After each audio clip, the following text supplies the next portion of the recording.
Grantaraj Srimad Bhagavatam. So it said that the Srimad Bhagavatam is a non-different from Krishna, incarnation of Krishna. Krishna directly appearing in Srimad Bhagavatam. So we must take shelter of the Srimad Bhagavatam. That means we must hear from Krishna, and we must hear from Krishna's devotees, Bhakta Bhagavata, Grantha Bhagavata. And to properly hear from Krishna, to hear Srimad Bhagavatam, one must have devotion. One must come in a mood of devotion. And one must serve Bhagavatas. One must come in a mood of service, devotional service. We're not coming to be entertained. We're not coming to hear for our own enjoyment. This is selfish. This is for our own pleasure, for our own sense gratification. We're coming to hear Krishna in the form of Srimad Bhagavatam, and we're coming to hear Bhakta Bhagavata and Grantha Bhagavata as a service, as devotional service. So if you come in the mood of service, Krishna says, then I'll reveal myself to you. But if you don't approach me in a mood of bhakti, devotion, you come as a jnani with some other motivation, material motivation, selfish motivation. Krishna says, I'll hide myself from you. So to understand Srimad Bhagavatam is not an easy thing. You can be a big scholar and read Bhagavatam and give theses on Bhagavatam and still never even touch Srimad Bhagavatam. Because it's a question of revelation, it's a question of receiving mercy from the Srimad Bhagavatam, mercy from Krishna, a mercy from the Vaishnavas. And then we can begin to understand. Krishna is unlimited. How we can understand everything? If we understand everything, then we're God. So living entity is very limited. But with the mercy of Krishna, mercy of Bhagavatam, mercy of Vaishnavas, then we can begin to understand something. So before we recite the Srimad Bhagavatam, we're offering our respectful obeisances unto the Srimad Bhagavatam. Bhagavatam does not speak about anything except how to become pure devotee, how to become prema bhakta. No jnana vishya bhakti, karma vishya bhakti. Only Shuddha bhakti, prema bhakti. That is Srimad. When Vyasadeva compiled many Vedas, he did not speak on the bhakti. And at the end of all of that explanation of karma, jnana, and yoga, control of the mind and the senses, cultivation of knowledge, austerities, he spoke about everything. But he didn't speak about bhakti, prema bhakti. And Krishna, he's only interested in pure bhakti, Shuddha bhakti. It's the only thing that pleases Krishna. So that Savai Samguru Dharma, that bhakti must be unmotivated, no material motivation for performing bhakti. And it must be constant, not stopping. Then we can become pleased, happy, satisfied. That's because Krishna is pleased and he's satisfied. And only by pure bhakti, Shuddha bhakti, is Krishna pleased. And Srimad Bhagavatam speaks about that. It does not speak about any type of dharma, so-called dharma. Real dharma means bhakti. And not a mixed bhakti. Real dharma means Shuddha bhakti, prema bhakti. So this is the teaching. Bhagavatam is teaching how to become prema bhakta, how to really please Krishna. And if Krishna is really pleased, and there's no selfishness, no personal motivation, and it's consistent, constant, Krishna will be pleased, and our soul will also be pleased. So Vyasadeva, he did not touch on the bhakti, prema bhakti. So at the end he was morose. He was not satisfied in his heart. And then he came to know by his spiritual master that because you didn't speak about Prema, Shilabhakti, therefore you could not please Krishna by all these other discussions. Okay, gradually people have to elevate themselves, purify themselves, cultivate some knowledge, that's alright. But the only thing that will please Krishna is pure bhakti. And that is the only thing that will please our soul. Otherwise, no one can be peaceful. And Srila Prabhupada says, without the peace, there's no question of real happiness. Shri Shri Gunita ki, Shri Shri Krishna Balarama ki, Shri Shri Jagannath Baladev Leva Subhadra Devi ki. So, becoming a mood of devotion, how to become pure devotee? Then we can hear Srimad Bhagavatam. Then we, by their mercy, by Bhagavatam mercy, then we can understand. Not coming as scholar, not coming with any other material purpose. Then we can get the mercy of Srimad Bhagavatam. Gandhara Srimad Bhagavatam ki.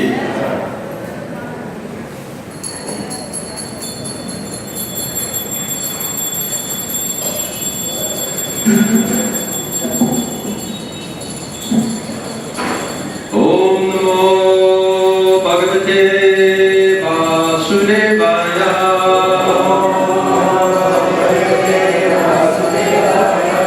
Om Namo Bhagavate Vasudevaya.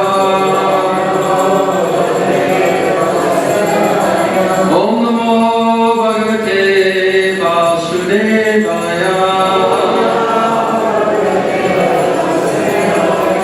So reading in the 9th canto, chapter 22, this is the descendants of Ajamila, and we're starting on text 29. Is that correct? Yeah.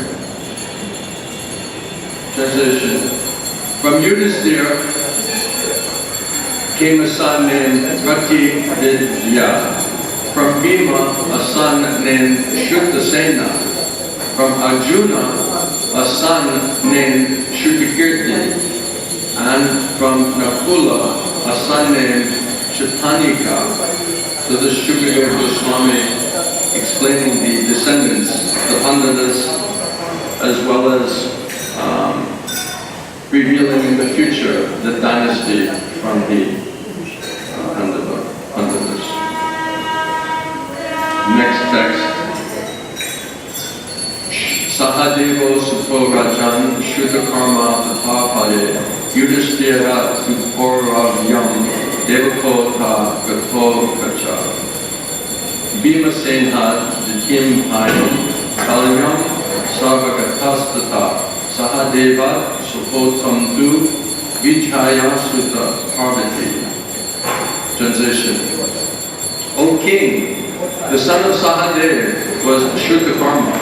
And furthermore, Yudhisthira and his brothers, they begot other sons and other wives. Yudhisthira begot a son named Devaka through the womb of Puravi. And Bhimasena, he begot a son named Gatotkacha through his wife Hidimha. And a son named Savagata through his wife Kali. Similarly, Sahadev, he had a son named Subhotra through his wife named Vijaya, who was the daughter of the king of the mountains. Next text. Karinu Vatyam Nakulo Naramitam Arjuna Ira Bantam Ulutyam Vai Shutayam Prabhu Pahanam Manipura Pate Sohi Tat Putra Putika Sutta. Translation and purport by Srila Prabhupada. Nakula, he begot a son named Naramitra through his wife named Karanumati.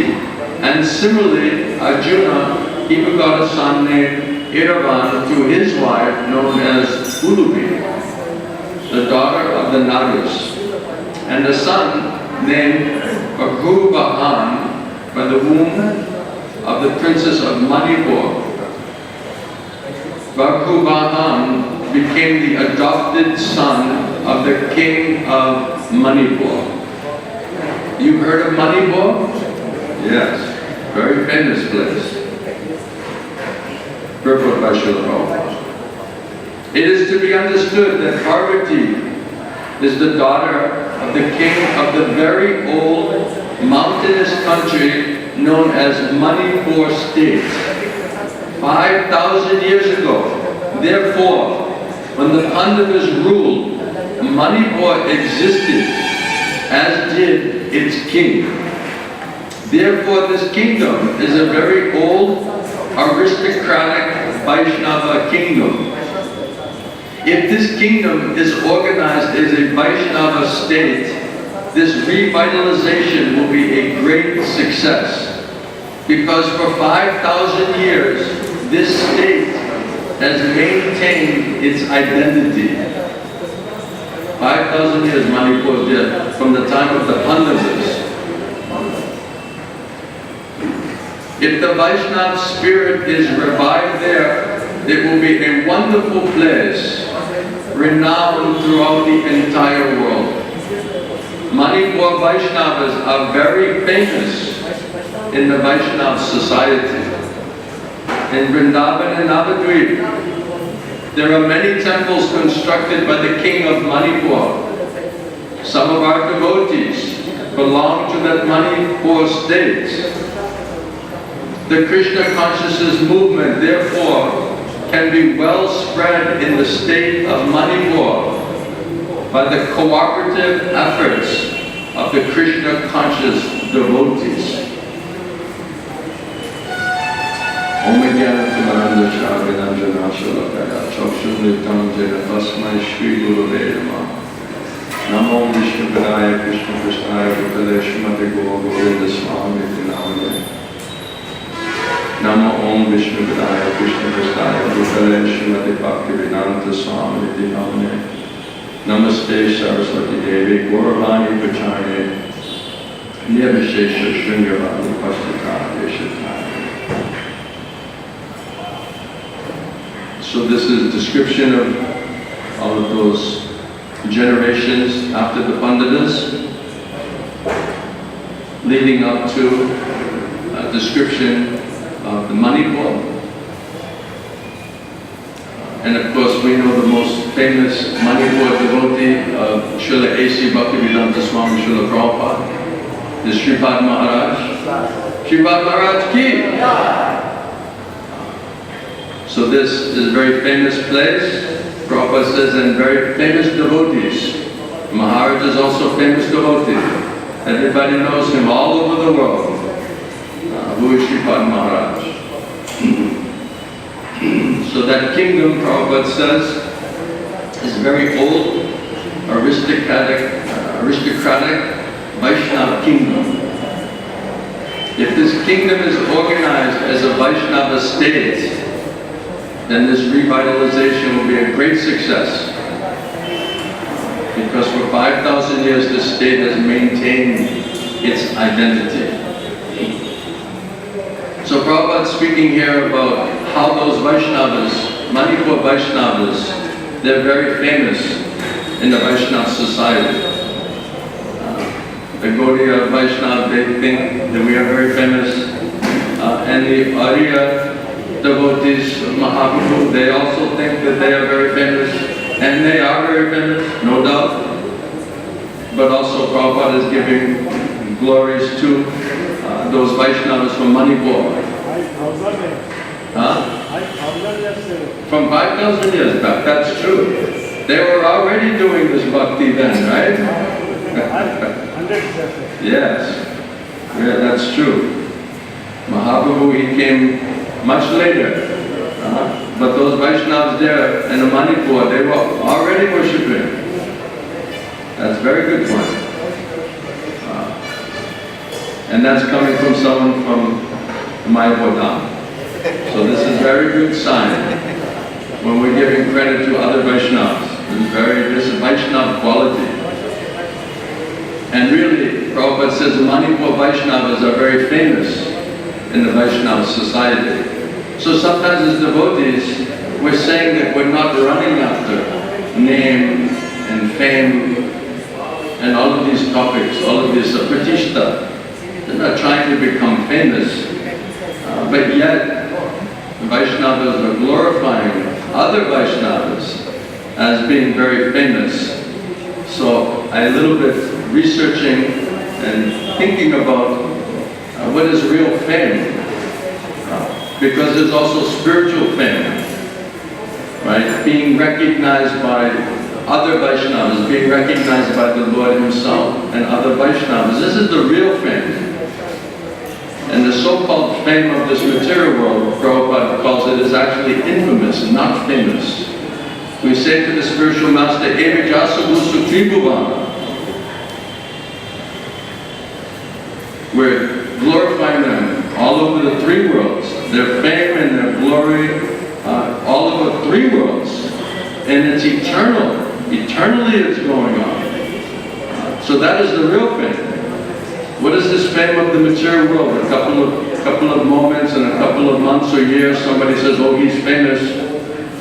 Prabhupada, many times he talked about the British Empire, how powerful was the British Empire, or this empire, or the Soviet Empire, excuse me.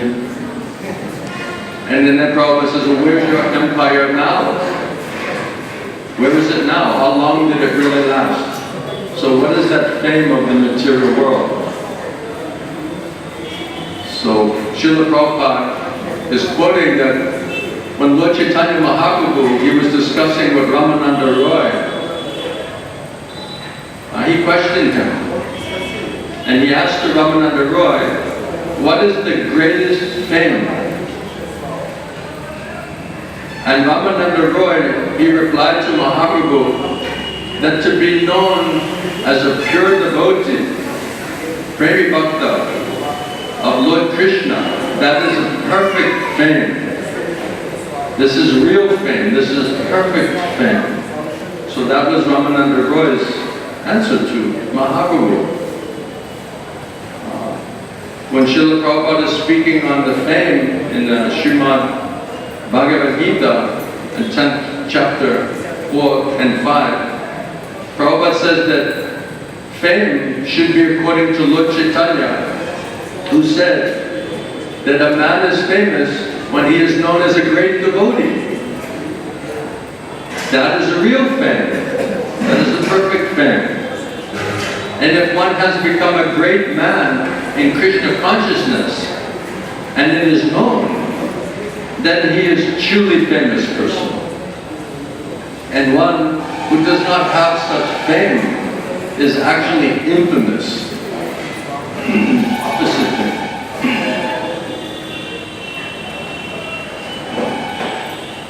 Srila Prabhupada is speaking about Madhavendra Puri, the example of Madhavendra Puri, that when Gopinath brought that, Kircho Gopinath brought that sweet rice to Madhavendra Puri, and then Madhavendra Puri was eating this clay pots. He was an ecstatic Premi Bhakta.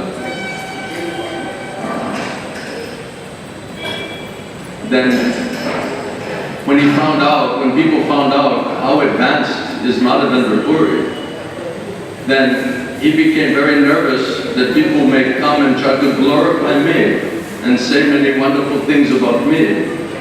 So for Vaishnava, he's very much afraid of this pratishtha, because he knows this is a great stumbling block in the path of bhakti. So to protect his bhakti, to protect his devotion, so that he'll not be disturbed by pratishtha, then Madhavendra Puri, then he left that place and he was coming to Jagannath Puri. He was overwhelmed in ecstatic symptoms, manifesting all the highest symptoms of prema. Then it says in Chaitanya Charitamrita, in the Madhya Lila, chapter 4, 145, it says when Madhavendra Puri, when he came to Jagannath Puri, the people, they were already aware of his transcendental reputation. And therefore crowds, many people, they came and they tried to offer him all sorts of respect and devotion. And even though Krishnadas Kaviraj Goswami says, even though one may not like it, Vaishnava doesn't like it. He does not like that devotional reputation. But it is ordained by the providence, by God. Because the Vaishnava wants to glorify Krishna. But Krishna, just like when he speaks about Srila Haridas Thakur, he wants to glorify his devotees. Devotees want to say how famous is Krishna. Krishna wants to show how famous are his premi bhaktas, pure devotees. And it said that when Mahaprabhu was describing the glories of Srila Haridas Thakur, it is as if he had 100 mouths. He could not stop. On and on and on. And all devotees of Mahaprabhu were listening how Mahaprabhu was speaking about Srila Haridas Thakur. And everyone could understand who is Srila Haridas Thakur. Because the Lord himself is glorifying his devotees. So this is ordained by providence. This is the will and the desire of the Lord that his devotees will be glorified. And not just any devotee, real devotee. Shuddha Bhakta, Premi Bhakta. They are to be glorified. It says that indeed one's transcendental reputation is known throughout the entire world, especially when broadcast by Sri Chaitanya Mahaprabhu.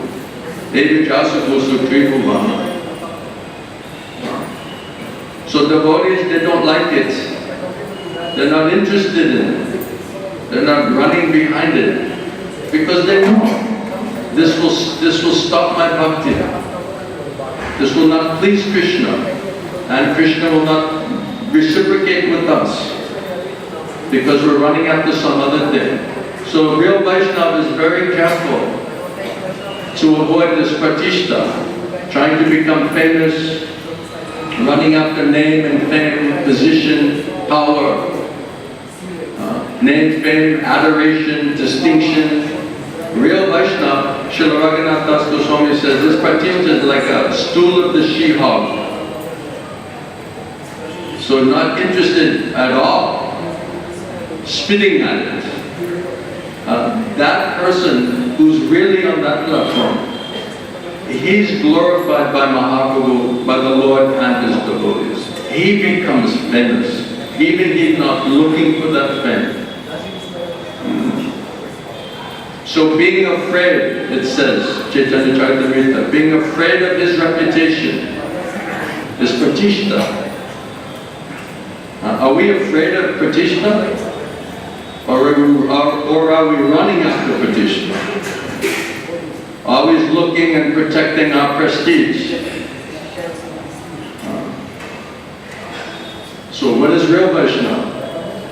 It means he's afraid of pratishta. He's avoiding it like a plague. And Madhavendra Puri, therefore, he fled away from Ramuna. But the reputation brought about by his love for Krishna, this Krishna Prema, it is so sublime that it goes along with that devotee. So that reputation of his Prema, wherever he goes, it's still with him. Even he doesn't want it, he's not looking for it, because Krishna says, I'm always looking at my devotee. And my devotee, he's always looking at me. So Krishna is famous, and Krishna's Premi Bhaktas, Shuddha Bhaktas, they're also famous. So even he doesn't want it, but wherever he goes, then it's chasing him. In the purport of that verse, Chaitanya Charitamrita, Prabhupada, Srila Prabhupada, he says almost all the conditioned souls within this material world, they're envious people. They're jealous people. They turn against one who automatically attains some reputation. So one who genuinely, automatically is getting some reputation for his devotional life, then because we are envious, we are jealous, then we become disturbed, and then we disturb also those personalities. They turn against, they become enemy. Now he's my enemy. Consequently, Prabhupada says when a devotee is fit to receive the worldly reputation, he's envied by many, many people. And this is quite natural. This is natural for jealous people to think like that. And it's not difficult if we're envious of Krishna, and that brought us to this material world. Is it so difficult for us to think that we also are envious of the Guru? We're envious of other Vaishnavas? This is a deep-rooted problem. So this must be seriously avoided. This aparad, Guru aparad, Vaishnava aparad, Nam aparad. Prabhupada says when a person, out of his humility, he does not desire fame. He's humble, naturally humble. Chanadapi sanichena toroivasa ishana amanina manadena ketaniya sadahari. He's extremely humble, tolerant. He's tolerating all of these envious, jealous people. He's just doing his service for the pleasure of his Guru and Krishna. He's not demanding any respect for himself. Rather, he's trying to pay respects to one and all. Then one can chant Hare Krishna constantly. Then one can be really Vaishnava. This mood. And Krishnadas Kaviraj Goswami says, wear it as a garland around your neck. Don't ever forget this verse. Especially if you want to be really Vaishnava.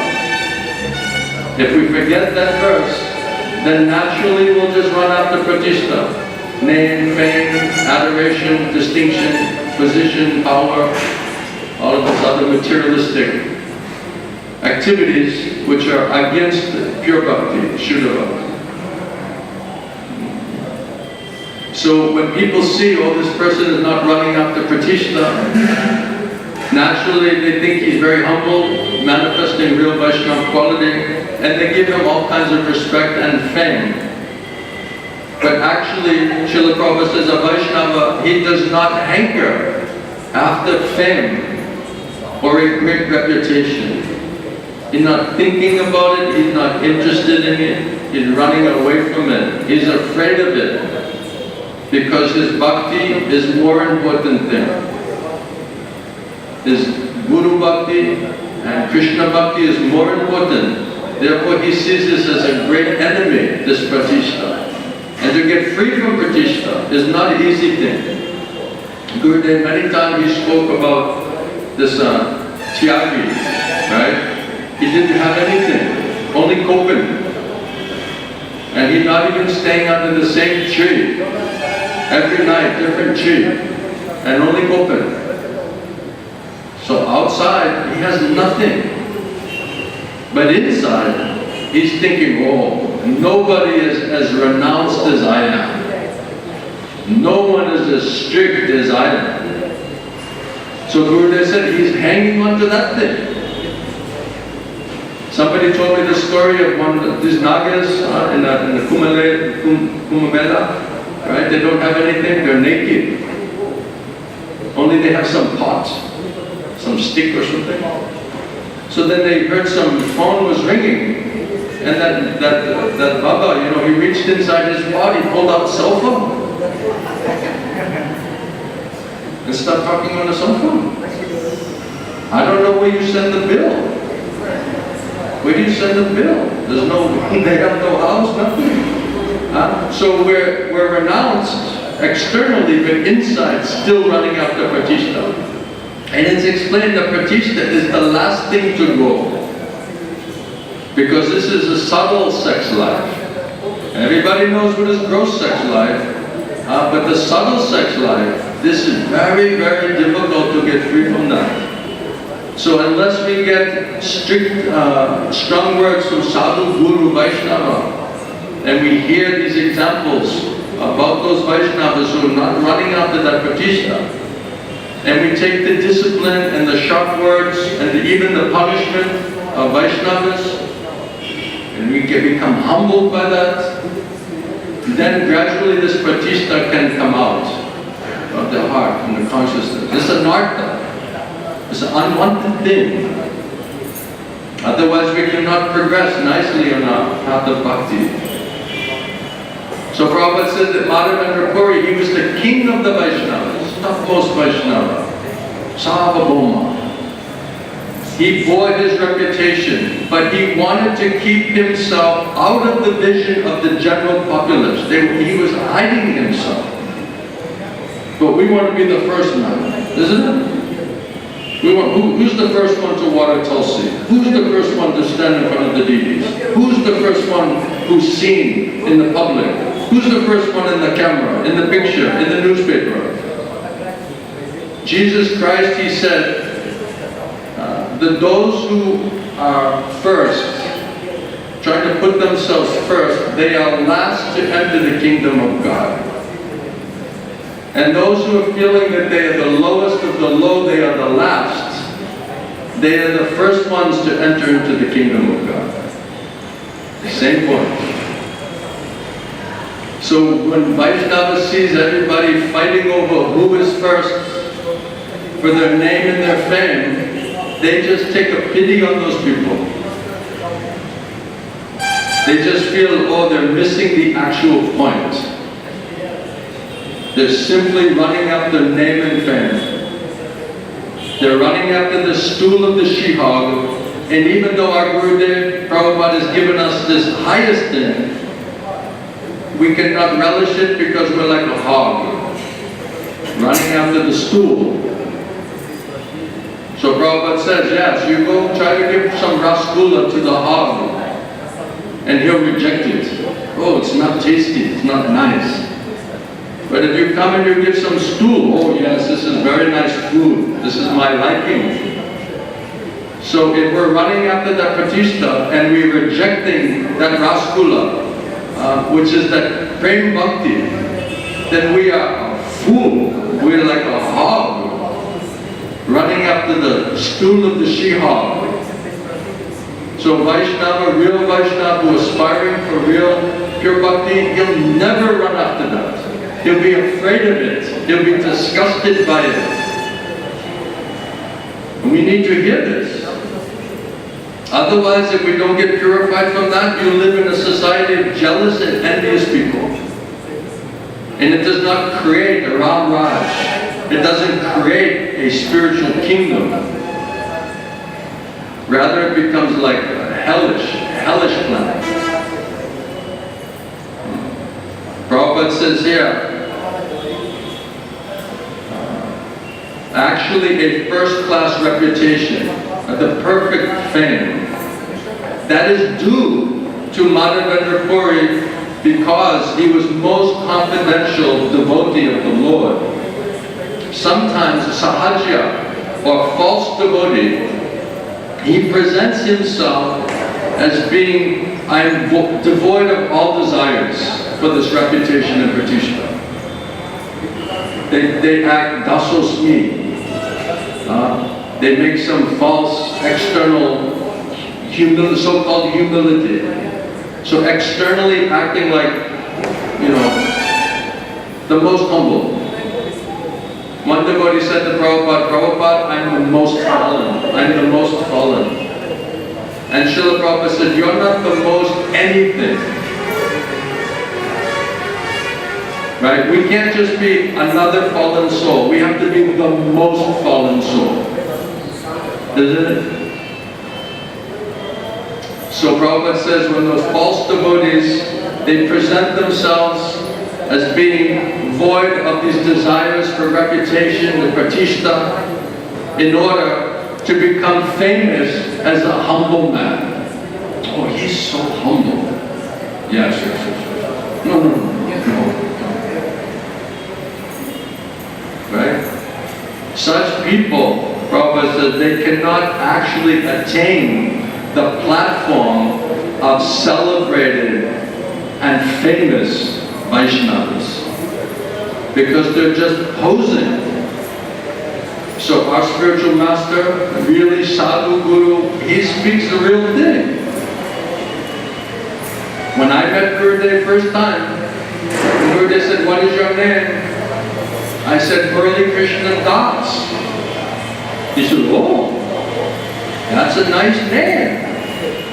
So that must mean that you are the Das of that Murli Krishna. Why don't you become a real Das and stop pretending that you are Das? In the public, in front of my family, my friends, all the temple devotees, all of the temple administration, everybody.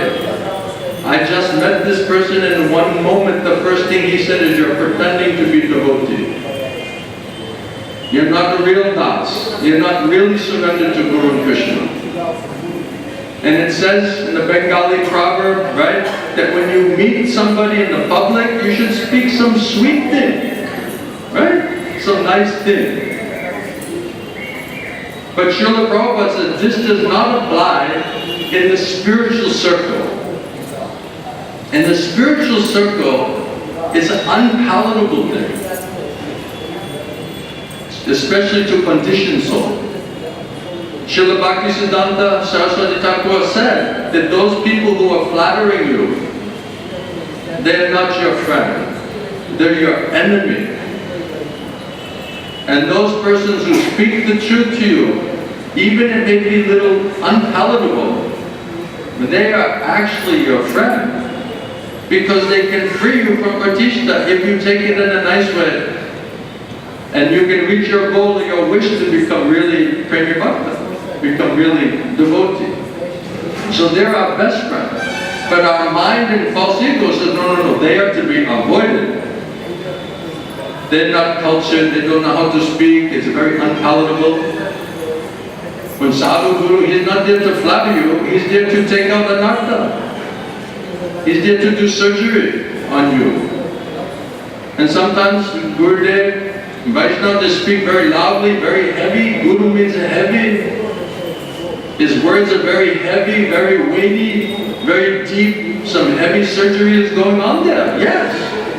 Otherwise, how the anartha will come out? A very deep-rooted anartha. But Gurudev says you're not taking that strong words nicely. You're feeling it uncomfortable. It's unpalatable. That means you're not serious about getting rid of these anarthas. So mostly we avoid sadhu sangha.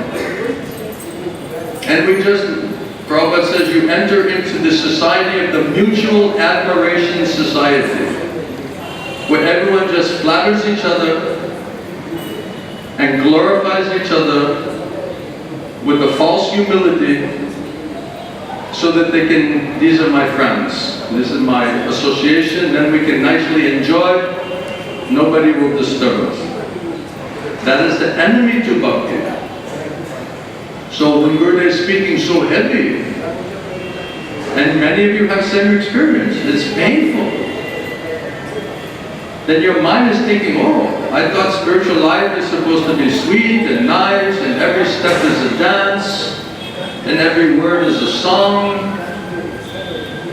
But this open heart surgery is too much. Then when I first came to Bhubaneswar, I said, oh, I just came to do some sadhu sangha. And I was riding on a motorcycle with Ananta, my friend, and we were going to a different place, swimming, playing, going here, sightseeing, enjoying. Then we come in front of Gurudev, and Gurudev said, your life does not belong to you. Your body does not belong to you. Your soul does not belong to you. It belongs to Guru.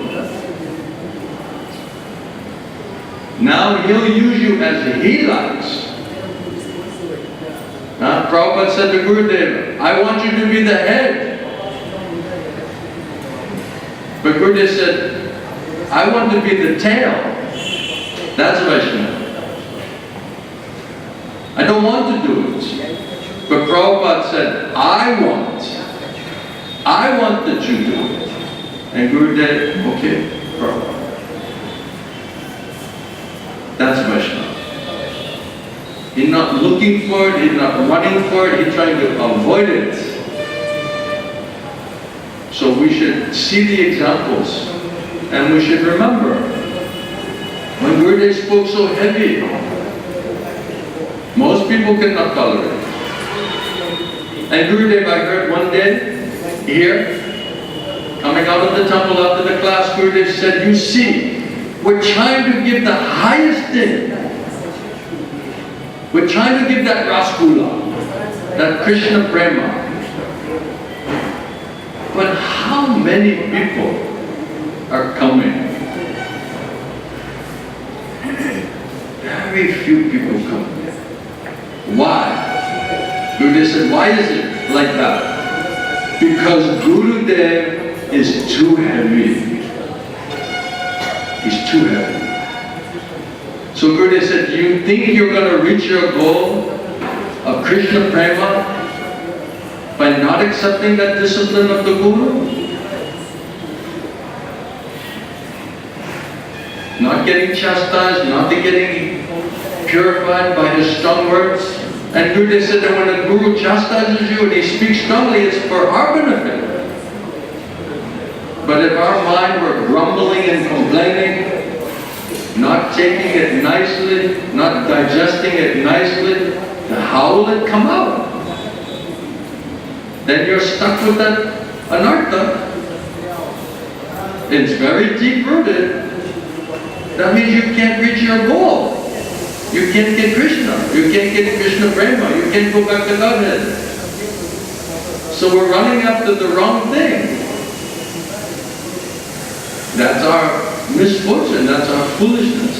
So we have to be reminded every day that what is our goal? What are we really trying to do? Cetodapana Marjana, try to purify the heart and the consciousness.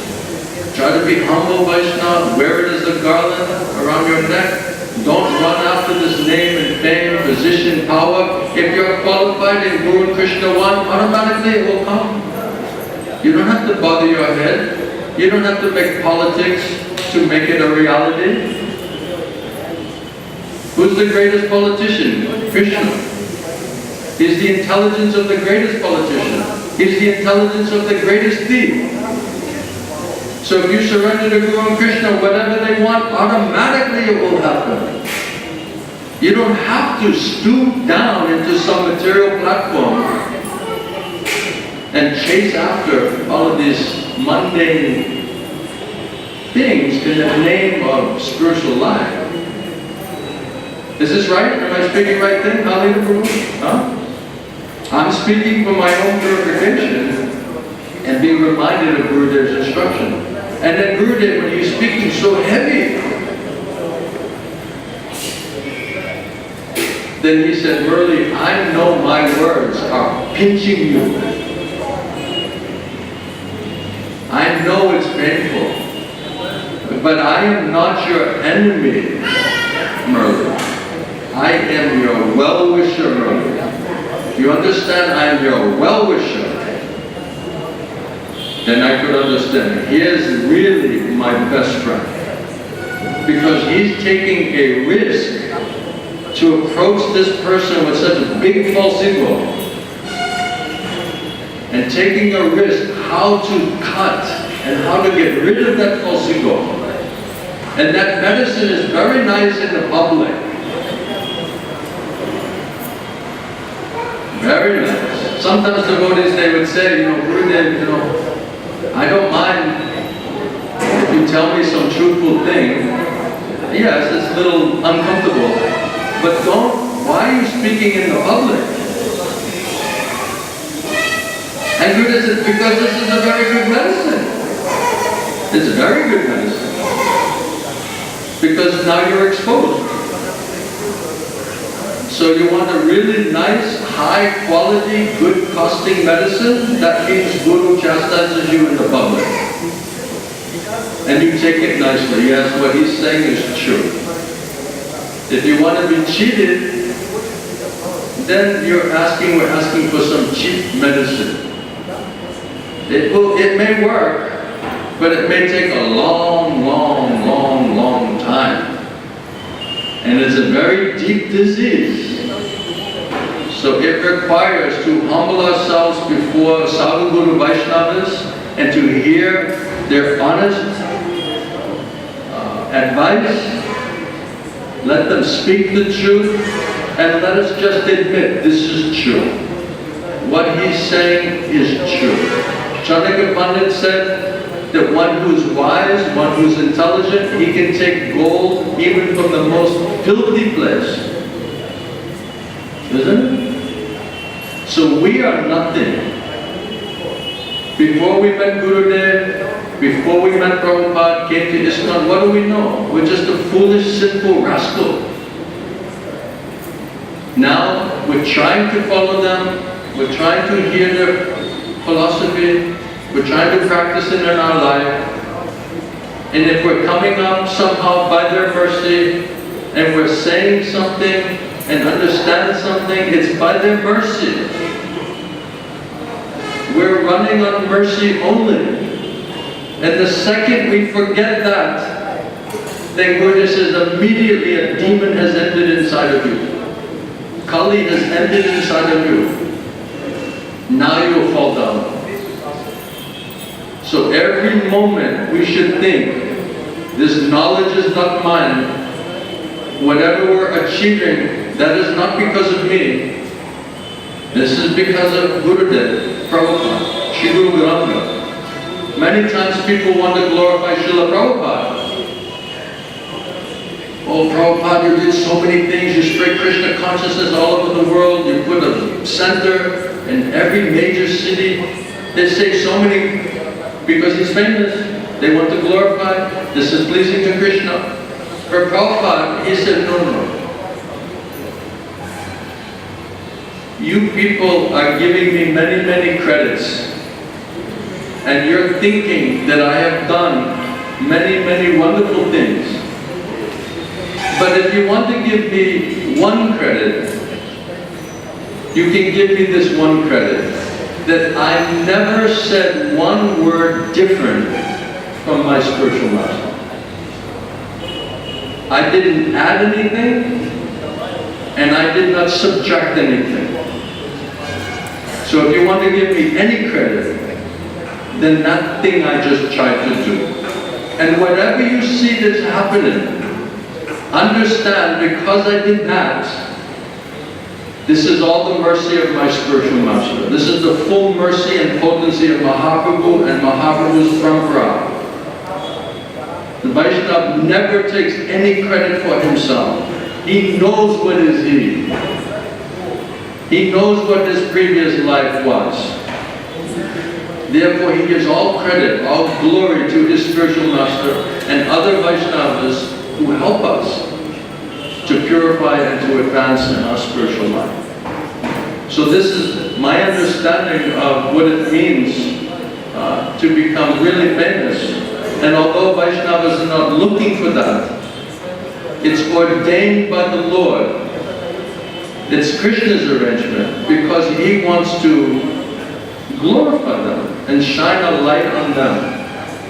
And wherever they're hiding, they're trying to hide from that light. And that Krishna is just following them.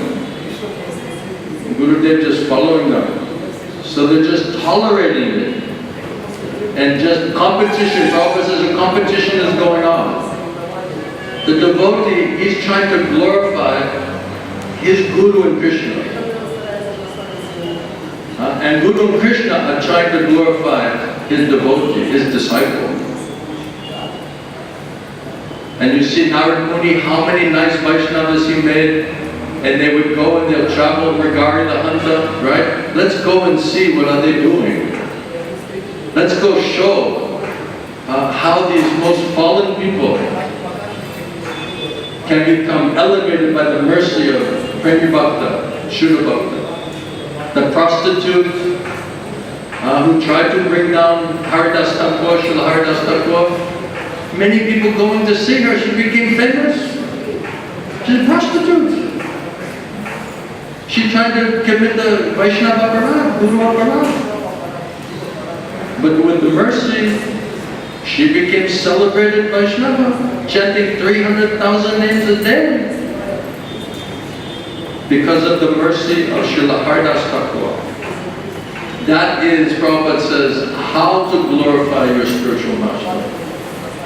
Is if we can become something by His mercy, if we can achieve something, if we can change, be changed by His mercy, then what is the greatest glorification of that Vaishnava?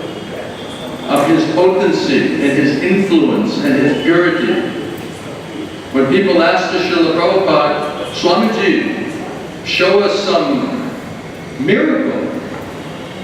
We want to see some miracle, some magic.